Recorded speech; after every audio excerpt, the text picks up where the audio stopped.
Welcome to Fertility Village. This is your weekly live talk show where community and support come together. With rotating hosts, expert guests, and meaningful conversations, we're here to guide you through the highs and the lows of infertility. Whether you're searching for answers, seeking advice, or just looking for a special place to belong, Fertility Village is your space to connect, learn, and grow. Because it really does take a village, and we are here for you every step of the way. Thanks for joining.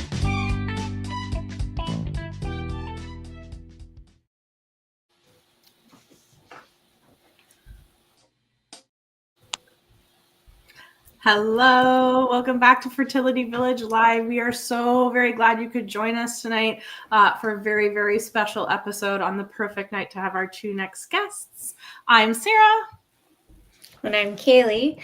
And we just want to start off by disclaiming that tonight's subject matter can be a bit triggering for many.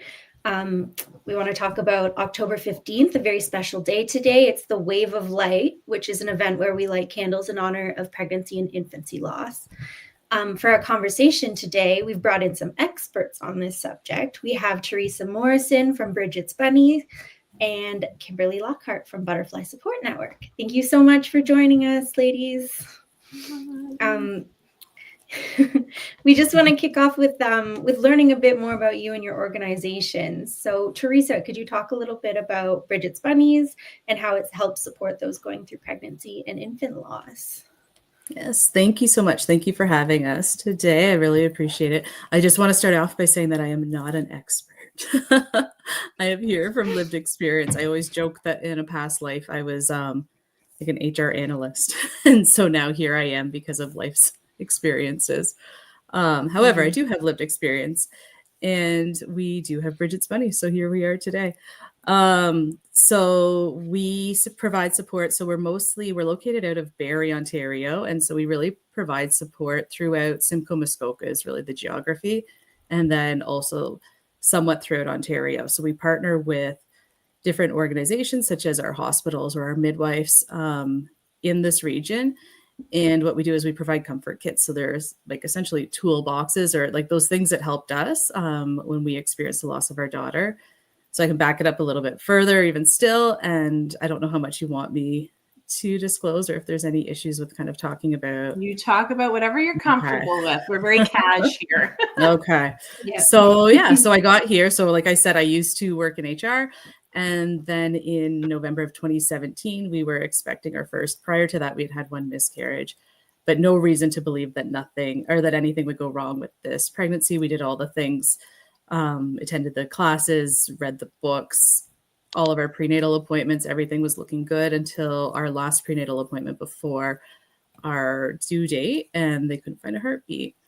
And so day before our baby girl was due, she was born still, completely unexpectedly as the result of an umbilical cord accident. And so our world just went dark.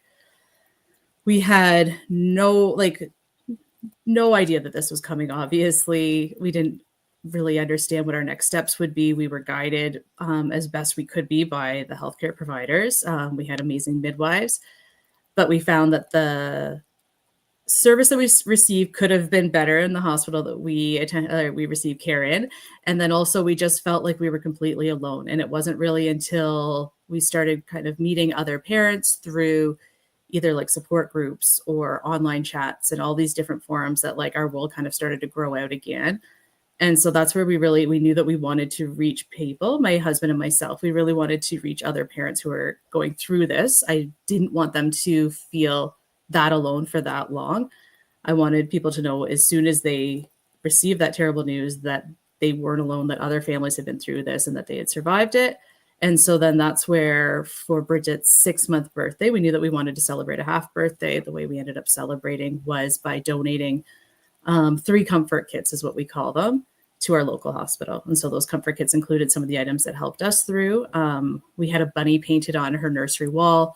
We had a little jelly cat bunny that had been gifted to us by a friend that we pulled out of the nursery right away after we got home from the hospital. And so and I like alliteration. So Bridget's Bunnies is kind of like the theme that we went with. We included jelly cat bunnies for the parents, one for them to keep, one for them to send when they said goodbye to baby.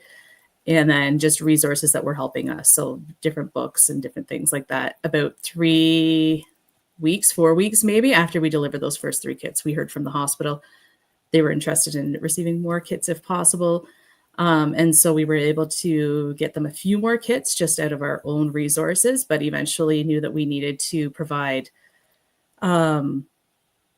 more support to really like keep them going, and that we couldn't keep funding it personally or through like friends and family. And so then that's when we decided to go public with the fact that our baby had been born. Still, like up until this point, like we hadn't actually shared anything on social media. I'd kind of gone quiet as far as like my personal accounts went. And so this was our opportunity to really share with the public that we had, and not even the public, like friends and family from across, like anybody that we hadn't personally connected with, shared that we had lost Bridget. And then we had our first run that year. So that was our big fundraiser. And that's when we really knew that like we were onto something with like the work that we were doing, but it also just kind of swept us up. So we were expecting about 50 people to come out to that first Bridget's run, and we had about 350. Our goal was $5,000. We raised just over $30,000.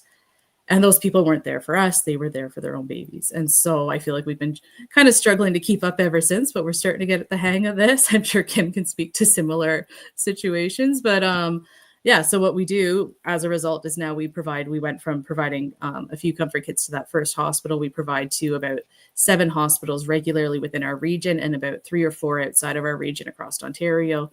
We also have an on-demand program where people can order these kits. We have Little Lost libraries, which are community lending libraries that we now set up in some of especially our smaller communities throughout the region. We have a greeting card program where people can sign up and receive a greeting card on their special days. We have Bridget's Run, which is coming up this Saturday, and that's really, like, we call it our community celebration of love. And it's our biggest fundraiser, but it's also an opportunity to really bring the community together. And that's when you can really feel like you're not alone, when you have hundreds of people around you. And we've always had a ton of support around that here in Barrie. And so really, and like we have a social media presence, we have a website. So there's different ways that we try to connect with families along the way. I would say the comfort kits are that main piece where we try to hit people right in their moment of crisis. And then Bridget's Run kind of picks them up further on down the path for them. And then the other piece would be our on-demand program, where if you don't receive care at one of our partner organizations, you can still order a comfort kit online, have it shipped at absolutely no cost. We don't charge the hospitals. We don't charge the families who receive the kits within the province of Ontario. I got one of those. Friends ordered one for me, and it was like really special. I'm going to try not to cry because every time I think about it, it's like, this is the best thing ever. Oh my gosh. I still wear my little spark necklace. It just really like resonated with me. So I'm a big fan of your organization, and it does help not to feel alone. So thank you for all the work you do. And I'm sorry it came from a place of like grief, but I find with Oasis and like the education and the giving back really helps me to heal with things as well. So I hope what you do brings you a little bit of comfort and healing as well. Absolutely. But yeah, it's such a wonderful thing you do, Teresa, in this area. As I said, I've been a recipient, and I'm grateful. So Kim, how about you? Same question. Let's talk about Butterfly Support Network. Yeah, well, thanks for having me, guys. And I apologize that my background is I'm on the go, and I'm in my car today because it's the Pregnancy and Infant Loss Awareness Day, and it's 5 p.m. here in British Columbia. So we have our Wave of Light coming up at 7 p.m. and we actually have a community gathering on Vancouver Island. So that's great, amazing. Coming together to do some candle lighting and to hold space for our babies. And so I'm just in awe listening to Bridget, you share about all the programs in Ontario. And we met a couple years ago, and I also have a son who was stillborn at full term in 2017, and his name is Wilder. And he's similar to Bridget. He's the why that I've been involved in, gotten this organization going. And essentially, to go back in time, we started in Vancouver with the Butterfly Run Vancouver, which was a really small, there was a group of bereaved parents who came together, and we were looking for community. We were looking for connection. And we decided to put on this Memorial Walk and Run with a really low bar of how much we hoped to fundraise. And we hoped just maybe 100 people might attend and might find community and connection with others. And it was so much bigger than we expected. That first year we had over 500 participants and we raised like $75,000. And the first years we in partnership with BC Women's Hospital, we were able to donate close to $400,000.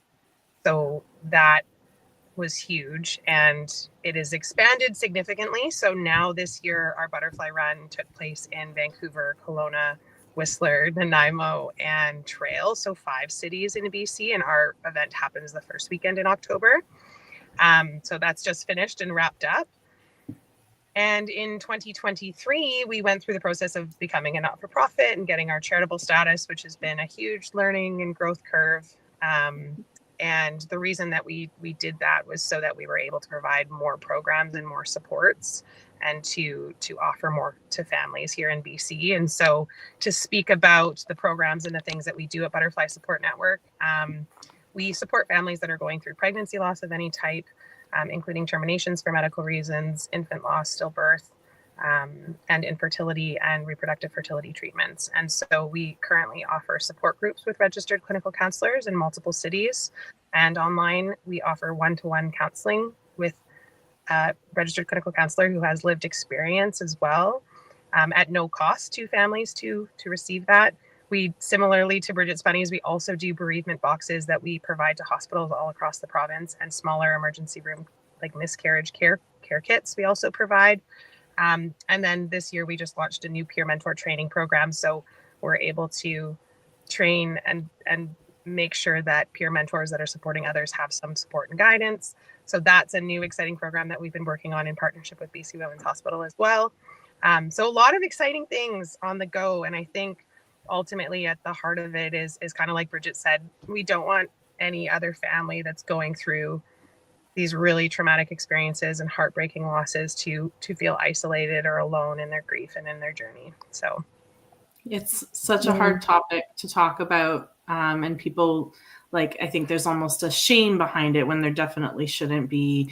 And again, so 1 in 4 people experience pregnancy loss. It's so common. So when you guys talk about these like first fundraisers that just kind of took off, it just makes you realize like how special it is that you were both like brave enough to talk about your losses and bring them to the forefront and include others in building your organizations. And again, I again, from coming from experience, I'm very grateful for those supports that are there, because things like miscarriages, even you're not informed when you go to the hospital, you're not taught, like they don't talk to you about what to expect or what's going to happen. And it can be very traumatizing for those of us going through it. So the fact that you guys talk about it and share your stories and have these organizations with professionals, and it's really, really special. So again, thank you for being on here with us and talking about it. It can be difficult, but it makes all of us not feel alone. It's true. And it takes really unique people, I feel like, to take something that painful and turn it into this incredible organization that gives back to people. I'm just so impressed by both of you. Yeah. So something else that you said, Teresa, about like not being the expert, like that's something that resonates with me a lot too, because I feel like sometimes I'm a voice that gets asked questions to speak, and it's hard for me to speak on behalf of other bereaved parents. And so I feel like I want a disclaimer that, like I need about my own grief and my own loss. And I'm definitely not the expert. I'm just an unfortunate member of a shitty club. So. Well, we're sort of all about that at Oasis, right? Because we're all our support groups are peer-led. So it's just people who have been through it and who get it, not necessarily people who are, experts and therapists and things like that. We just want people to feel a little less alone. And that's actually leads into our next question. We talk about loneliness a lot with Oasis and at our support groups, because the fertility journey can be very isolating. But you've both mentioned the loss journey can be very, very isolating as well. Can you speak to that a little bit and how your organizations help people cope with that feeling of isolation? Yeah, I don't And know. either one of you. Either both. Yeah, I can jump. Truthfully, it's at the center of everything that we do. Like that was one of our biggest things. Like when so again, going back to my own experience, because again, it's like your own lived experience that kind of everything comes out of. But when Bridget was when we first learned that Bridget had passed, really that's like when they were telling us that there was no heartbeat, the room next to us, so it's a fairly small community, like it's but the room next to us, they had a family there and they had just had a loss as well. So they, like the same day that we were learning that Bridget had passed, there was this family beside us who was giving birth to their baby. And even still, I felt completely alone. Like there was nothing to say like, oh, they're like, this is similar, or this is like, I feel like people initially almost wanted to cocoon us away from it all. Like I remember there was a news story like on the front of Barrie Today, I think at the time, or the Barrie Advance, and when we got printed newspapers, but and it was about a family who had donated or was fundraising to donate a cuddle cot here in town, and so it was in memory of their daughter Aubrey. And people were literally like, we were discharged on the Thursday. This paper came out on the Thursday, and people were hiding this article from me. Like the midwives knew about it. They were sharing it like with each other. Nobody wanted to bring it to my attention. Most of the people in our circle had read this. And then I think it was only the Saturday, but my dad was in the kitchen and he saw the newspaper sitting somewhere. And he was like, oh, good, you saw the story. And everyone kind of froze because they didn't want me to see the story. And then like when I read it, I thought cuddle cots were like bigger hospital beds, because my husband and I had spent 3 days in a single hospital bed together. And I was like, oh, that's lovely. Like now families who experience loss will have more room to cuddle with their partners. Well, like I had no idea. So like that, obviously a cuddle cot was not offered to us. For those who don't know, a cuddle cot is a cooling bed so that you can spend time with your baby. But it was one of those things where people almost like try to hide you away from the others that have experienced loss, and they don't want to share their stories with you initially. But the ones who are kind of going through it, once you do share, that's when like people kind of started coming out of the woodwork. Like once we started sharing a little bit more, like the number of people in our like somewhat close circle that had experienced loss, those that had experienced like the death of an infant or like a full-term stillbirth, even like where you just like, you don't even realize that these people exist. But I think that we're always just told not to talk about it, or not to share, or not to burden people with like your emotions, or not to like project and all the rest of it. And so really like what we try to do at the heart of everything is create those connections. So like even in our kits, we provide letters from myself, my partner writes a letter. Oftentimes a kit will be dedicated in memory of somebody. We try to create as many connections back to other people as we can. We did the flag raising today, and like we tell the story of who designed the flag, who donated the flag, because all of these people are connected to their babies. Like typically just about everybody who connects with us and has helped us through has had a loss of some sort, and those stories all kind of build together. And I think the more that the families that we're supporting can see that, like they know that they've got this like whole system behind them. Sorry. And even like that's where with the events like Butterfly Run is obviously massive. Like Bridget's Run has really taken off as well. And like we get these huge crowds out. And like I said, it's not for us, it's for themselves. And so I think the more we can demonstrate that there's like this very big community around them, like we try to lean into that as much as possible. Mm-hmm. Kim, Teresa kind of touched on it. Like what role do those awareness events, the campaigns, those Remembrance Day, what do they play in your work and in the healing for those members of your community? Well, I don't love the word healing, because I think as a bereaved parent, sometimes people want to like help us heal or get over. And I think that when you've experienced the loss of a baby or a child, you know, that it's something that you live with forever. And so like I always say that like the grief and the love, it's forever. And I'm not looking to get rid of it or to heal it. But the remembrance events that we host, I think are an opportunity for people to come together and to be in community is so powerful.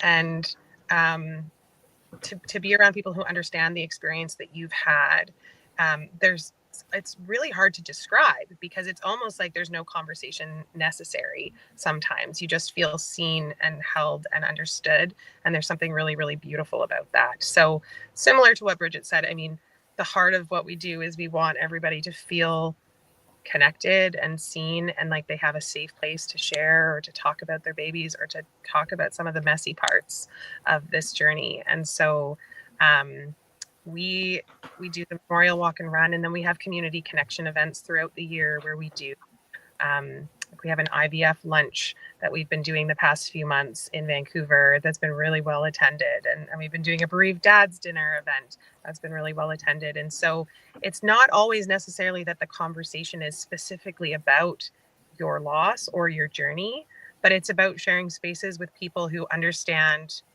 those triggers or those surprising things that might come up that might catch you off guard.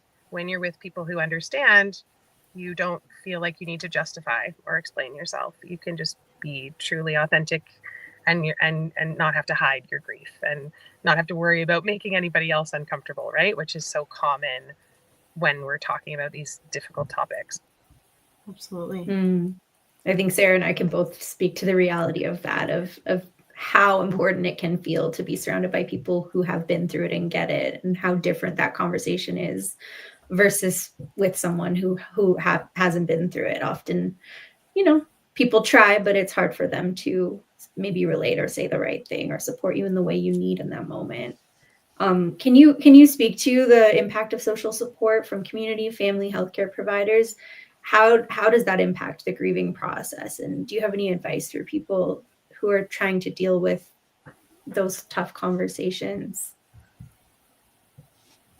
Yeah, go ahead. I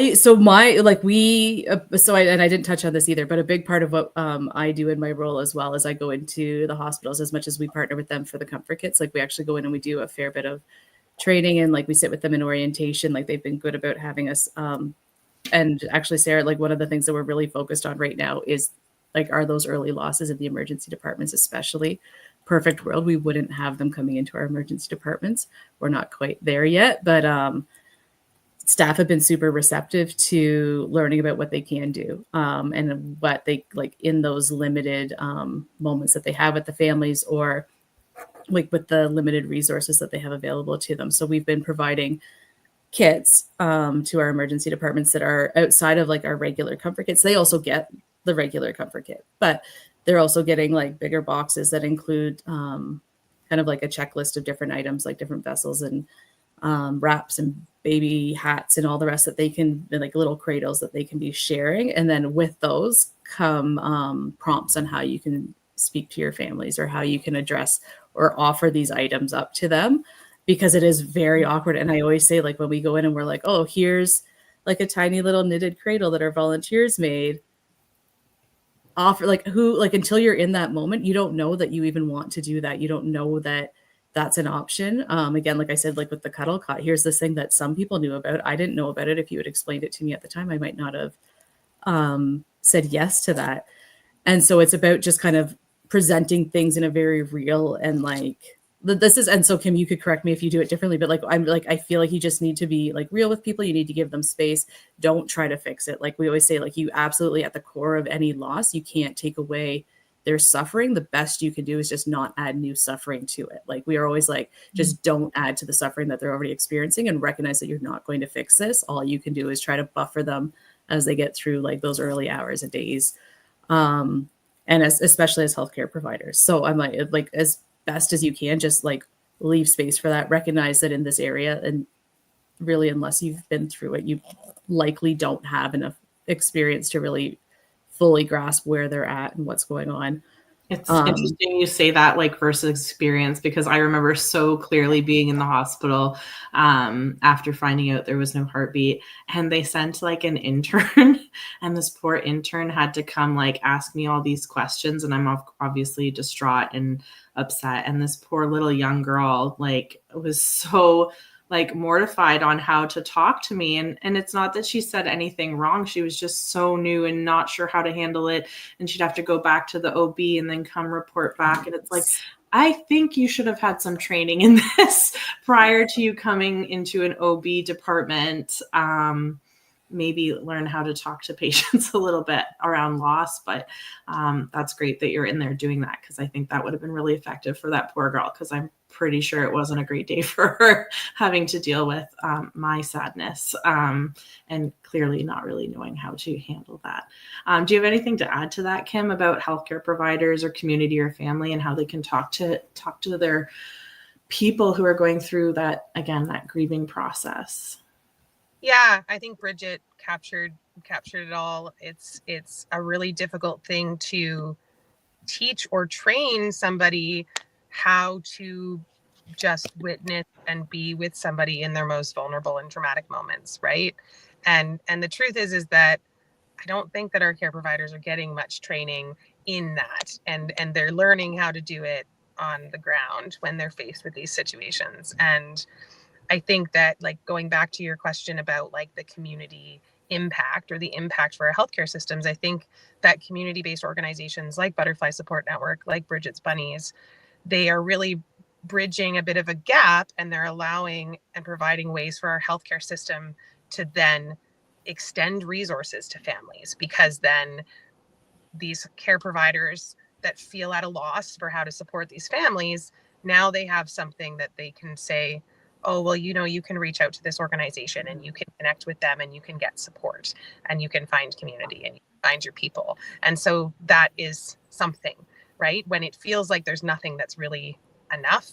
I'm sure Bridget, I'm sure you guys, Teresa, hear this all the time, right? That they're so grateful to have the awareness of these resources that they can then call on, and that they have the access to these bereavement boxes, memory boxes, or emergency room care kits, like something tangible they can send a family home with that helps them to have moments that they can remember and honor their babies. And so I feel like that's a way that a care provider gets to like give a gift to this family to say, your baby matters. Here's something special that you can take home to continue to remember and honor your baby.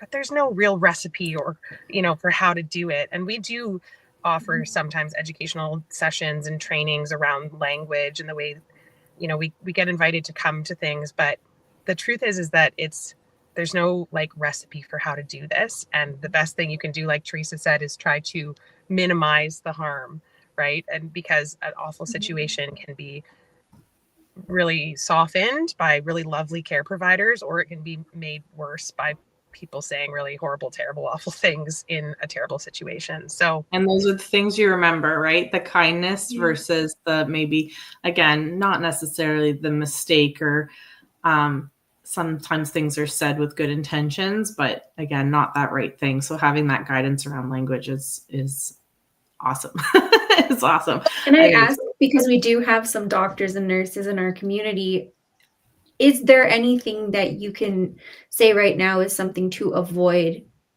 going into with a person who has had a loss?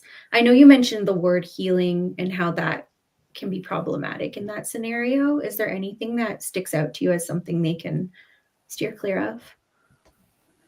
It's, to me, the things that a doctor or a care provider can do for a family seem like really basic, and like it should be obvious. It's not. Because like, imagine two scenarios, and in one you have a nurse or a doctor that walks in the room, stays close to the wall, is stiff as a board, doesn't make eye contact, doesn't look at the baby, all of these things. Their uncomfortableness is so obvious. Don't do that. Versus maybe you have a care provider that comes in that looks this mother and father in the eyes, or these parents in the eyes, and says, I see you, and tell me about your baby. What's your baby's name? Like, I'd love to hear. And acknowledges the baby in the room, takes a peek or a look at the baby in the room, or says, it would be such an honor if I could hold your baby. Like, things like that. Those are the kinds of things that families will remember and will cherish. I'm going to cry talking about it. Because it's all good. We're all going to cry. It would not be the first time you crying on this live. So it's all good. It's all good. That's a great question, Kaylee. And I want to move into the next one that's similar. Like, have you identified any common patterns of grief and recovery for families who've been through this loss?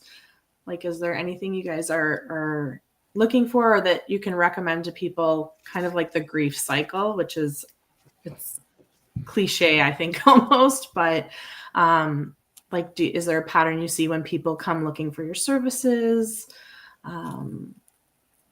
I feel like it's such a hard question to answer. So one, like, we also provide support to any gestation, any reason. It's anybody grieving the loss of a pregnancy and an infant. So up to about that 1 year. And so I do find that like everybody's so different in the way that they like kind of present at different times. Like again, like as much as like you can have all these things that you're going through and all these different emotions and all these different feelings, it does change. I feel like overall, when you're in it, like initially, like those early days, regardless of how far along you were or what the circumstances were, I feel like those are just cloudy. Like those early days, like early weeks and months, even really, like it's cloudy. It's a blur for a lot of people, like depending on where their head was at with this pregnancy or with like their expectations and like what that initial trauma looks like as well.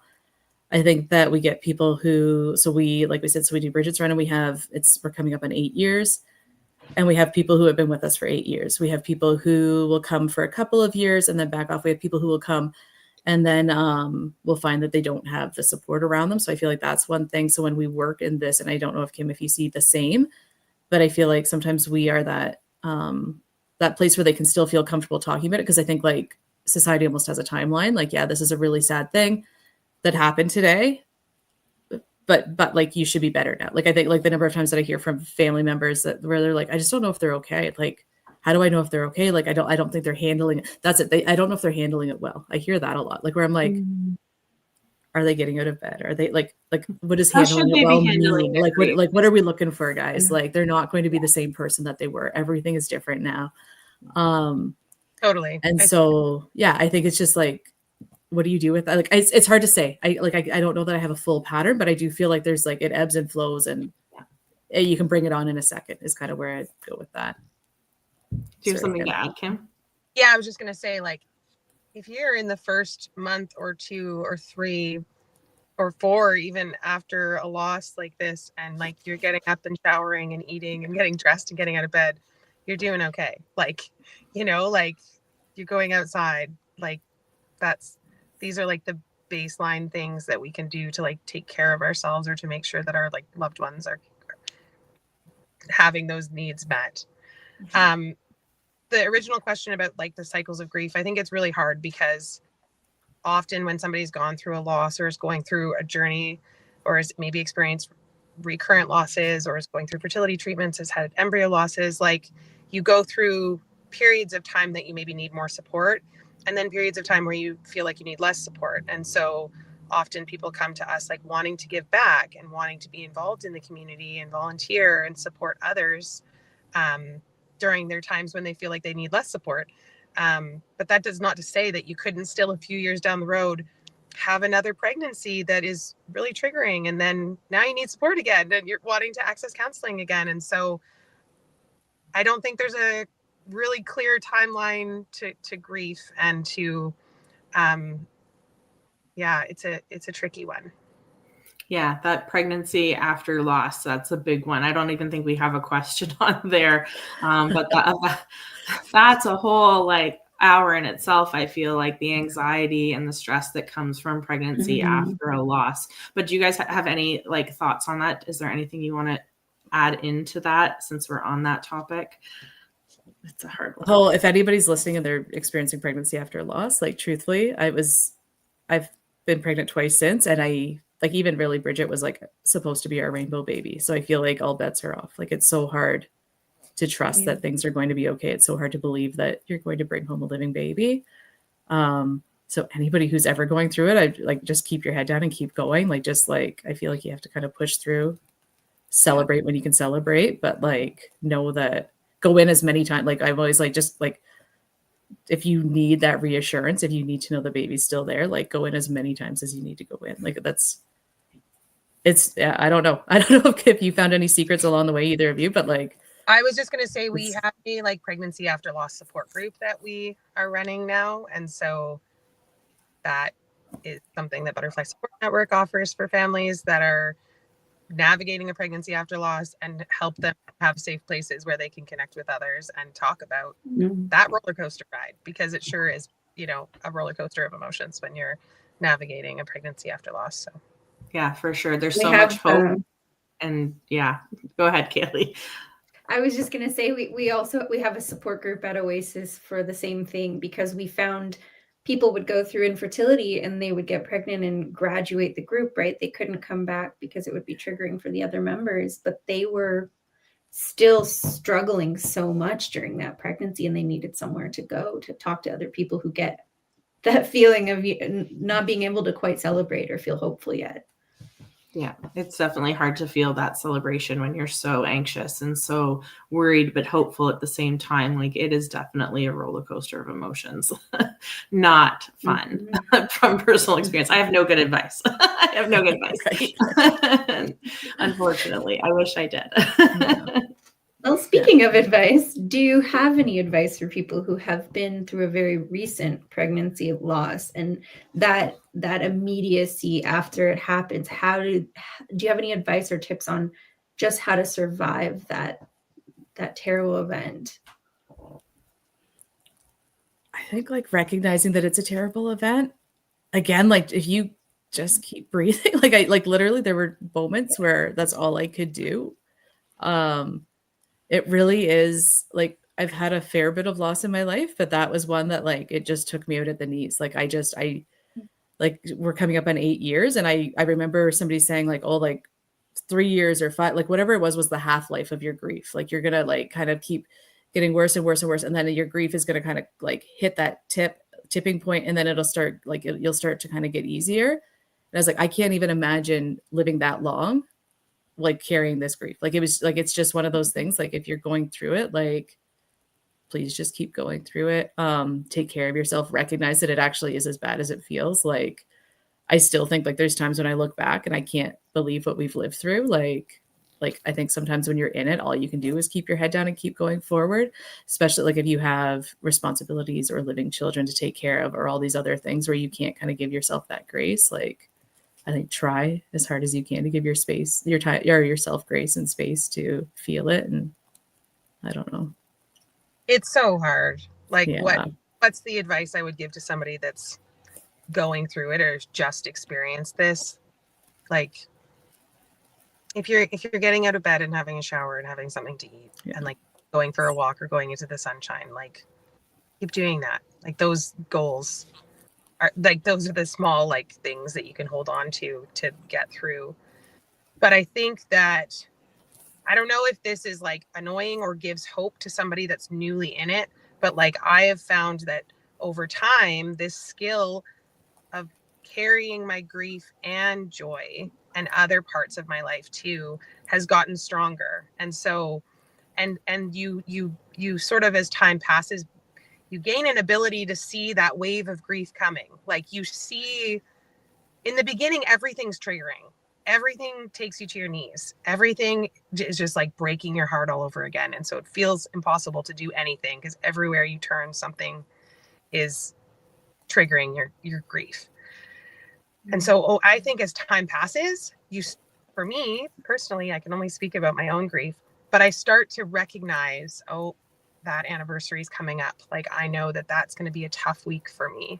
Oh, that was the due date. Like that's going to be a tough time for me. So you start to recognize, and then you're able to kind of prepare. I'm able to prepare a little bit for these waves of grief. And so I feel like it becomes, you get better at facing the waves of grief as they come. Maybe. Would you agree with that, Teresa? I don't know. Like, again, I can only speak for myself.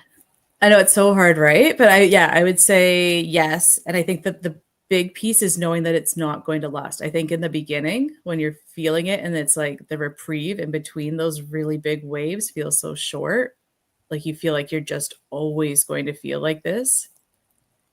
And I think like knowing that like you just kind of ride it out and it's not always going to feel like this. And you just, I don't know. I do find it sneaky sometimes. So like I had my sister posted photos from her wedding. She was married almost a year after Bridget was born. And so she posted these photos, and at her wedding, she did so much for Bridget. Like she was supposed to be at this wedding. My other nieces and nephews were a part of the wedding. Like it was like this thing that like she was very, very missed. But then when I was looking at the photos, I was like, oh, she really went over the top for us. Like there's like bunnies everywhere, and there was a sign, and there was like all these like really sweet ways that she included Bridget. And like there was bunnies in like the professional photos and like all these things. And then I saw the photo of me coming out, and like I was like heavily pregnant with my next baby. and I was carrying a bunny, and I remember that moment and being like, I was supposed to be carrying my daughter. And then it hit me like where it took me back, and I wasn't expecting it. Cause there I was like, like looking at these photos being like, well, that was a bit over the top. Like we didn't really need all of that. And then I remembered how I actually felt in that moment, and it floored me. Like, so I feel like it can like, I do like you prepare for those anniversaries, but there's still moments where like you remember what it felt like before or immediately after, or anything that reminds me of like that we expected to bring our baby home and she's not here. Another thing is like we deal with so many people online or meet so many people online. So my head count of their family is so different than their reality. So I'll see them in the grocery store and be like, oh, but where's your third daughter? Like where, like why, like, and you don't always like think about it. So I feel like those moments always kind of take me out of it too. Mm-hmm. But yeah, I think. Is there anyone in your circles that you found especially supportive that maybe said or did something that really like helped hold some of the heaviness for you in those moments? Is there anybody like that for either of you? I think for me, like, so I mentioned my sister. My sister's amazing. She was great. She's on her own fertility journey. And so I try my best to kind of help her because she's been through it and is in it. But one of the, like my mom, like I think of like when she was not one that would show like a ton of emotion, and I feel like of anybody, she was kind of right there with us. And if she said something or did something that offended me, I was like, I had no filter. I would tell her and she would adjust. There's people who will push back and tell you that you're wrong and that you need to do this, that, or the other thing. But she would adjust and she would change the way she spoke, and she would make sure, like, I feel like she was really quick on her feet to kind of adapt to what the reality was. And I think it was a really big bonding moment for us, just to know that she was right there with me and missing Bridget almost as much as we were, and like all of those things. So like she was kind of, I think, knowing her, like obviously growing up with her and knowing where she was at emotionally and then seeing where she was at through that experience, that was a big one for us. What about you, Kim? Was there anyone specific that stood out that helped hold your heaviness a little? We were surrounded by so many people that were really incredible and just showed up with food for days, for weeks, you know, and like that was huge. But I think the thing that like made me feel less alone and less heavy in my grief was those connections and relationships with other bereaved parents. And so right off the hop, I was desperately looking to find a friend or somebody else that had been through an experience, because like I wanted somebody to ask the questions about, did you do a burial? Did you do a cremation? Did you do an autopsy? Where did you buy an urn for your baby? Like all of these horrific things that you would never in a million years think you would be making decisions about.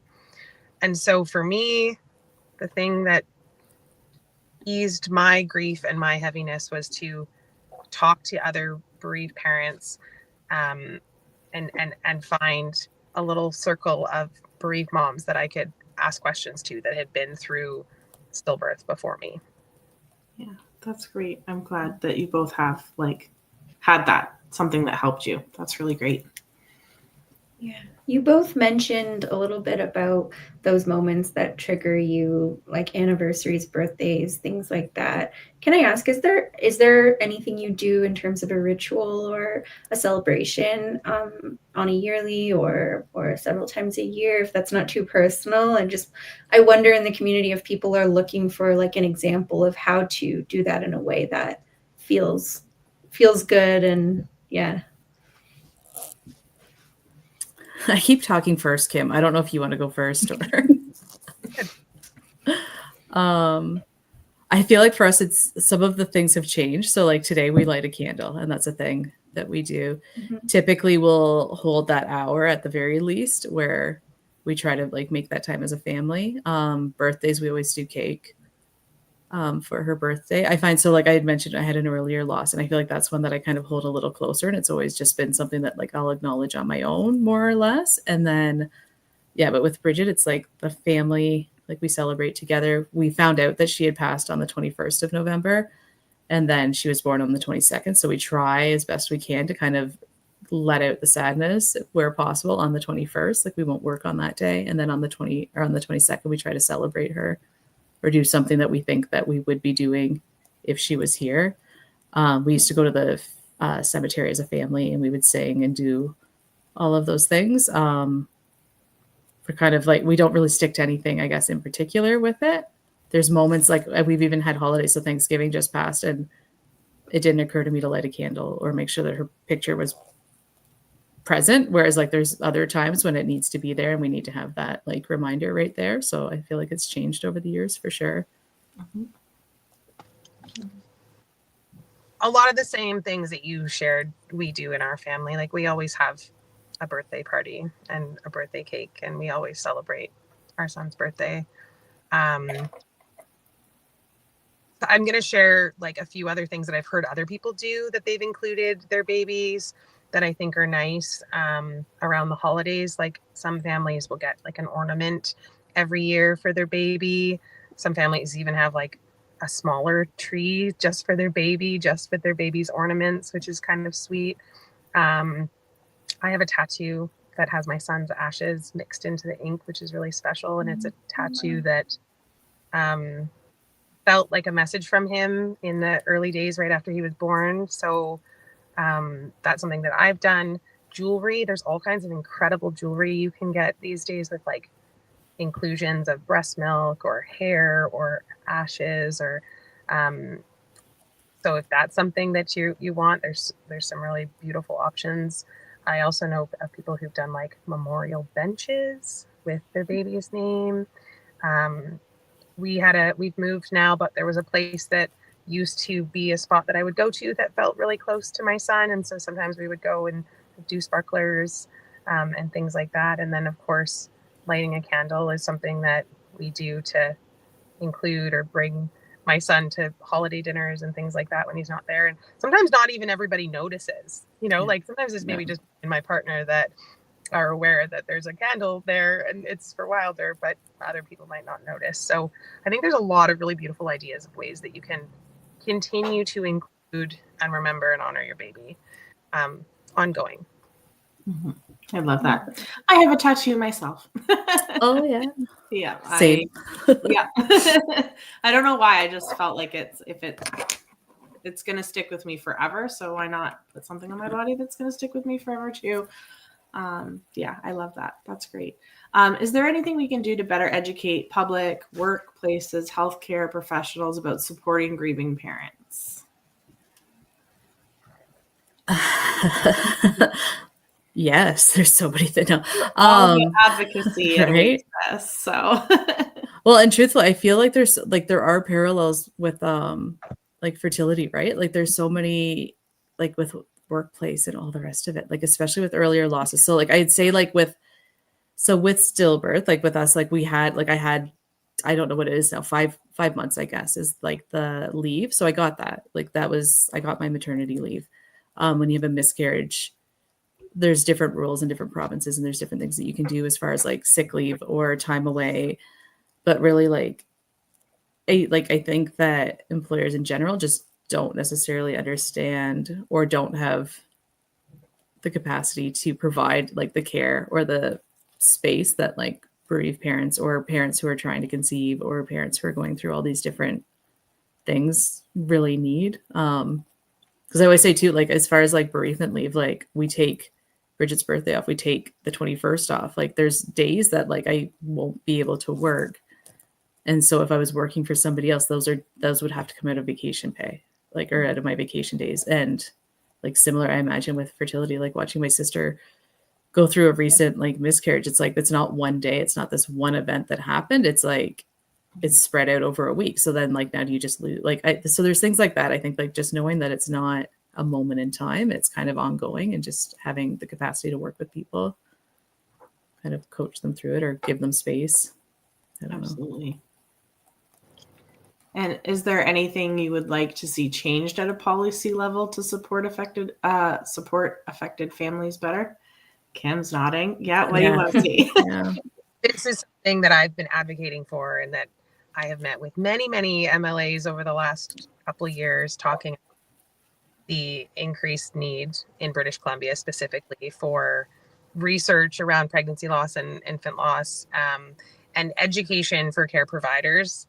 But that education for care providers about supporting families that have experienced pregnancy loss or infant loss, it extends also to there being a need for education also for our care providers for how to care for themselves after they've supported a family through some really and tough situations, and having like bereavement care pathways and consistent like provincial guidelines so that there's like continuity of care and equity in different areas of our province so that the things that families receive are the same. It's something I can talk about a really long time because something I'm really very passionate about, and there's definitely a lot of areas that I see there's room for improvement and changes in British Columbia. And anyone wants to email me, hello@Butterfly Support Network, I would be happy to chat another time offline.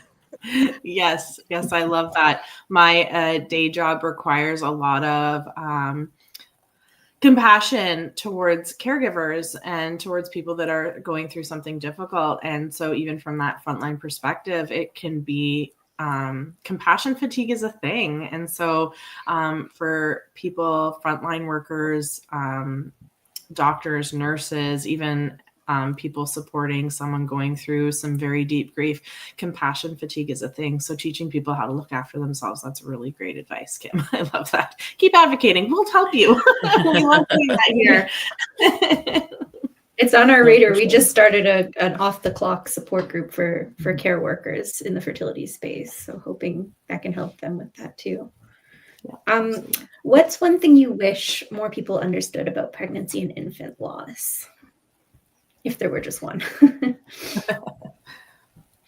Yeah, these are really great questions. I don't know that there is just one thing. I guess if I would like to tie it up neatly in a bow, like maybe I would say that it's better to ask or to mention that you'd love to hear about somebody's loss or somebody's baby if they wish to share, rather than saying nothing. I think when people opt to say nothing out of wanting to protect you from further hurt or not wanting to upset you by mentioning the baby or bringing it up, I think that's really tough. And so I think it's better to say, I'm here and I'd love to hear more if you wish to share, whenever that might be, and just like call out the elephant in the room, you know. That's great. How about you, Teresa? Is there anything you wish people understood? Well, after Kim answered, I feel like I can't remember what my answer was. Because truthfully, I feel like it's a big part of it. Like, I feel like people don't want to talk about it. And truthfully, until we had Bridget's Bunnies, like once, I feel like when we had Bridget, there was people who'd be like, oh, this is about the baby. Or like if I like was emotional, or if something, like I remember at Christmas, like receiving an ornament and like which was fantastic. And it was, or like multiple people had received this ornament with my daughter's name on it. And it was like this really sweet thing. And then other people just being like, oh, this is about the baby. And it was just like, can you say, like, this was a month ago. She was born a month ago. Like, can we just like use her name? Can we do all these things?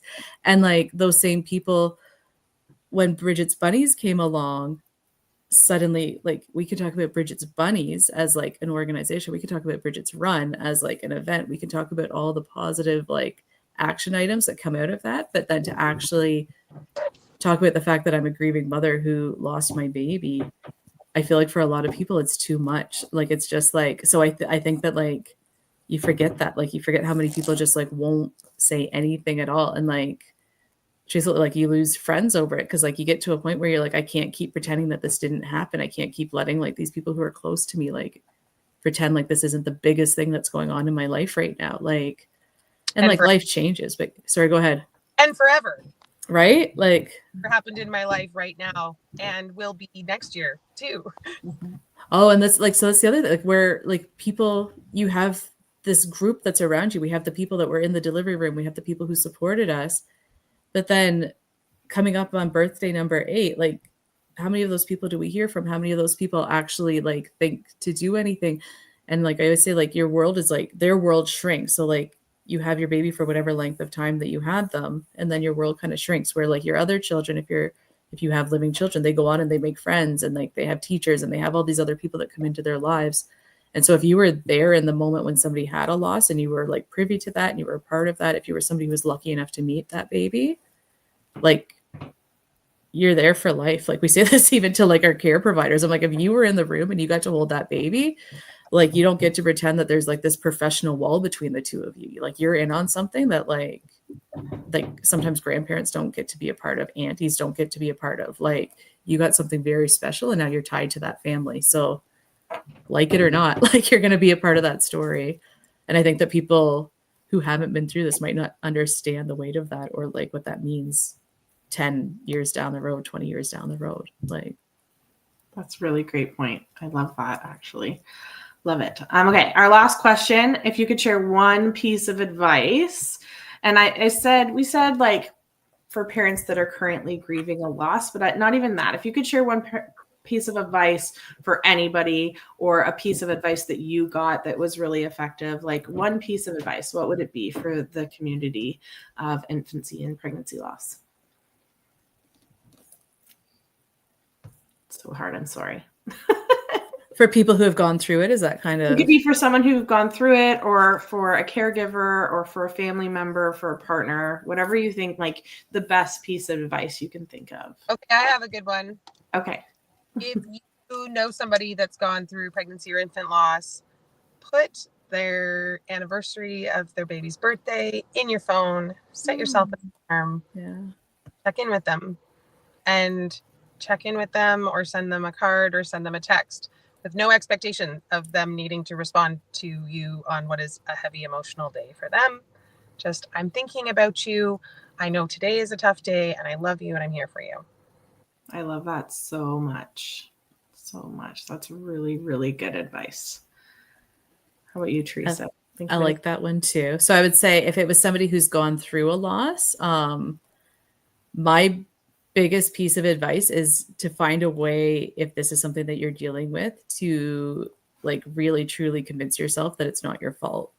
I think that it's something that can like take those moments of joy away from you forever if you don't find a way to kind of come to terms with the fact that it's not your fault. You didn't do anything. You didn't cause this. And you've got to kind of, whatever that looks like, whether it's like EMDR, like if it's therapy, if it's like different like mindfulness practices, whatever it takes to kind of get yourself out of that headspace. If you are blaming yourself in any way, I think that like for you to really be able to continue and enjoy life and really like kind of get through it more or less, I think you gotta find a way to like sort that out and understand that it's not your fault. I'm so glad you said that. It's so much easier for us to say on the other side, so much easier said than done, but I think people do need to hear that, right? I think people need to hear that. So thank you so much. Thank you both so much for being here on this, again, very special day, October 15th. We are so grateful that you were able to join us from BC and from our local Barrie, and bring your amazing organizations to light. Again, they're really impactful and meaningful, especially to me personally. Thank you to those watching. We would just want to remind everybody that our next Oasis meeting is coming up October 27th and October 28th for our men. Also, this weekend coming up on the 17th, 18th,